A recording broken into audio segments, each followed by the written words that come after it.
video and you guys are back for the next one. She's going to go ahead and open this thing up. There's a little bit of water on it now. A little bit? It just rained. That's a puddle. It just rained. So I'm going to get her a knife and let her start cutting this thing open. This is her knife. This is what she walks around protecting the house with. So, I don't know. I think you guys would get a kick out of that. So she's going to open the kayak up with this.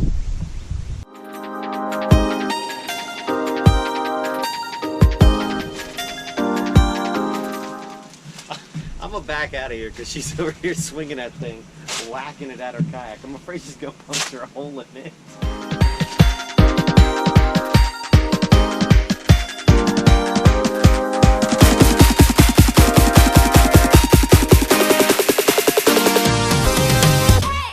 So it doesn't come with a paddle.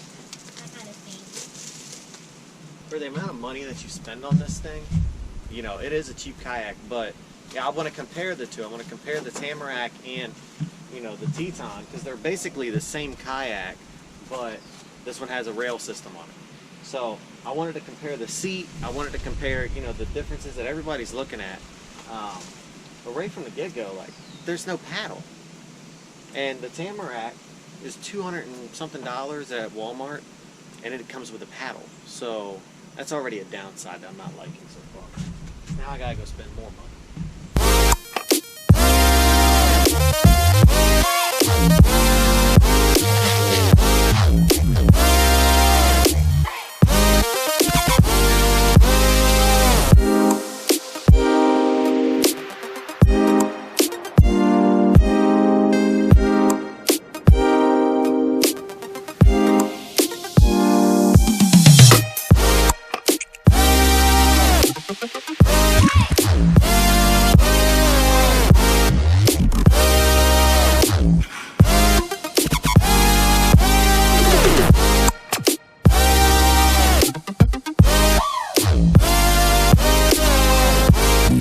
Alright guys, so like I said, one of the first things that I'm not too happy about is the fact that we've got to go buy a paddle now.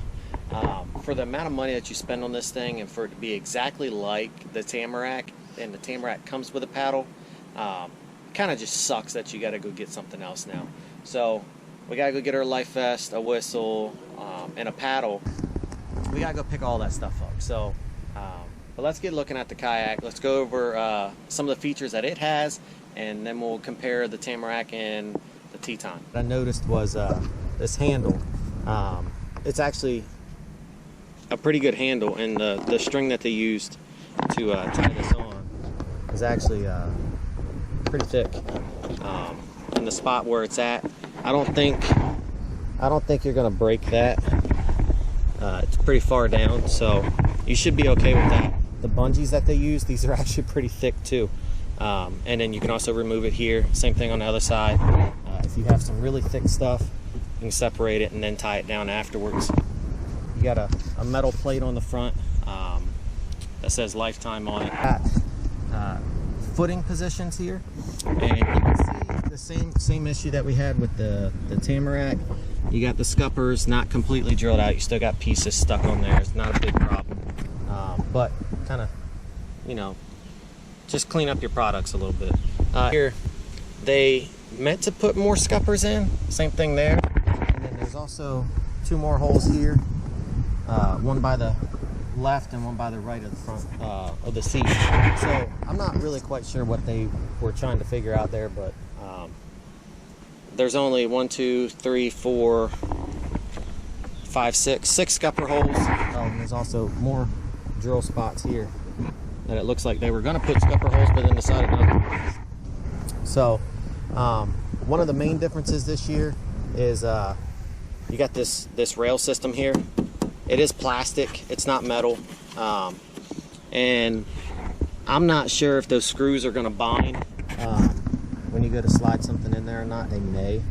So just you have to figure out what you're going to slide in there. I would probably just pick up some of those spacers and you should be fine.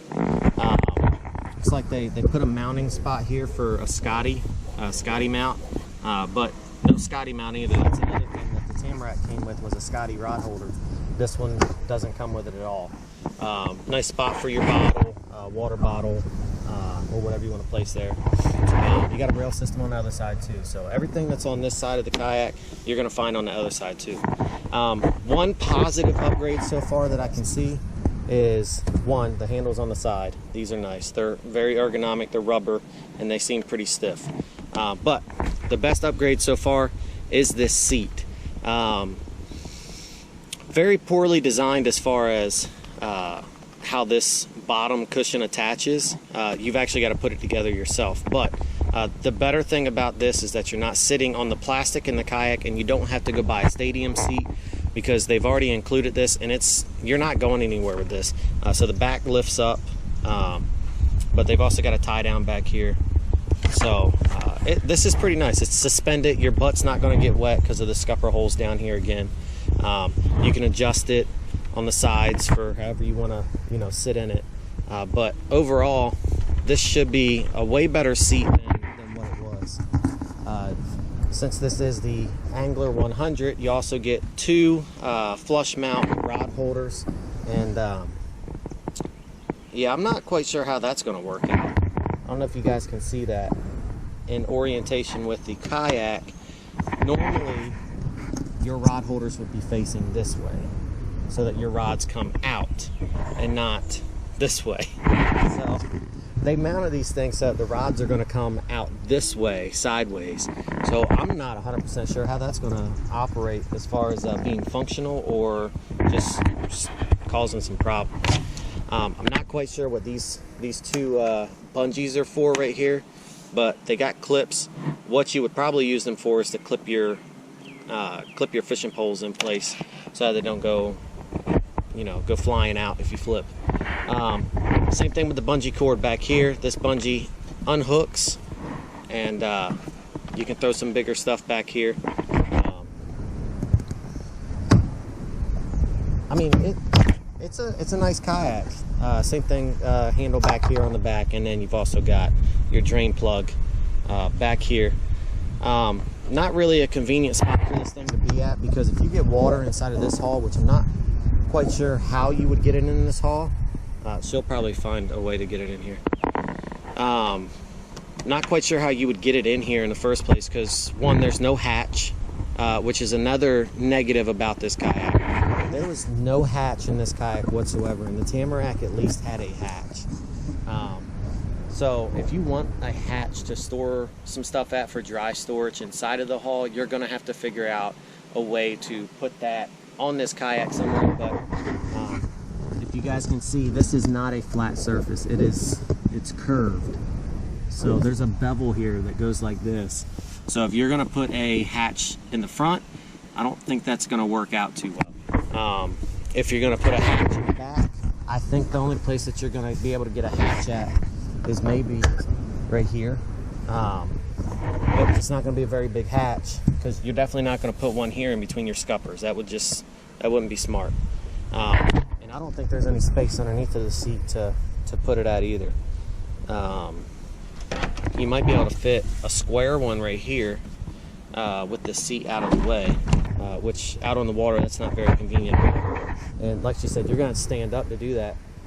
And I'm not too confident that this kayak is going to be able to be stood on, just from what I'm seeing with it sitting here rocking like this. I mean, this thing is, it's got a pretty big V-haul on it. So yeah, I'm not too positive that that's going to be able to be stood up on. So all right guys, so one thing I want to point out real quick, she just sat down in it for the thumbnail for the video, but she went to go lean back in her seat, and the seat popped up out of those tracks. So like, watch her real quick. Lean back. Keep going, keep going. It pops up, and that can be really unsafe. So if you're going to get this kayak, one thing I would highly recommend against is trying to lean back like you're in a lounge chair, because that's not going to work. So yeah, just want to throw that in there for you. We're probably going to end up installing a strap down here for her to stand up when she gets ready to exit the kayak, so she doesn't flip everything. And then we're going to look at some modifications for it, but overall this should be a decent kayak for her. That's just a run through of the kayak itself. She has volunteered. I was voluntold. No, she volunteered. Oh. She said no. You said this like a couple months ago. You're like, oh, I can do the test on the kayak. Yeah, but I didn't say for sure that I would do it. So she's going to do the flip test, the stability test, the flip test. So this would be the perfect test for this kayak, because you have a person who has only paddled once, twice, and one of them was with me in a canoe. So she really doesn't know what she's doing as far as kayaks are concerned. So she will be a great test for figuring out just how stable this thing is. Yeah, if you guys want to see that, just stay tuned. Later on this week, we're gonna have it. We're gonna start videotaping that video, and yeah, it should be pretty interesting. If she's not able to do a couple of things, I'll hop in there and do it myself. So you guys are gonna see us get wet. So, all right, guys, that's about it. That's the kayak in a nutshell. The positives and the negatives between that and the Tamarack. And stay tuned for the next episode. We'll see you later.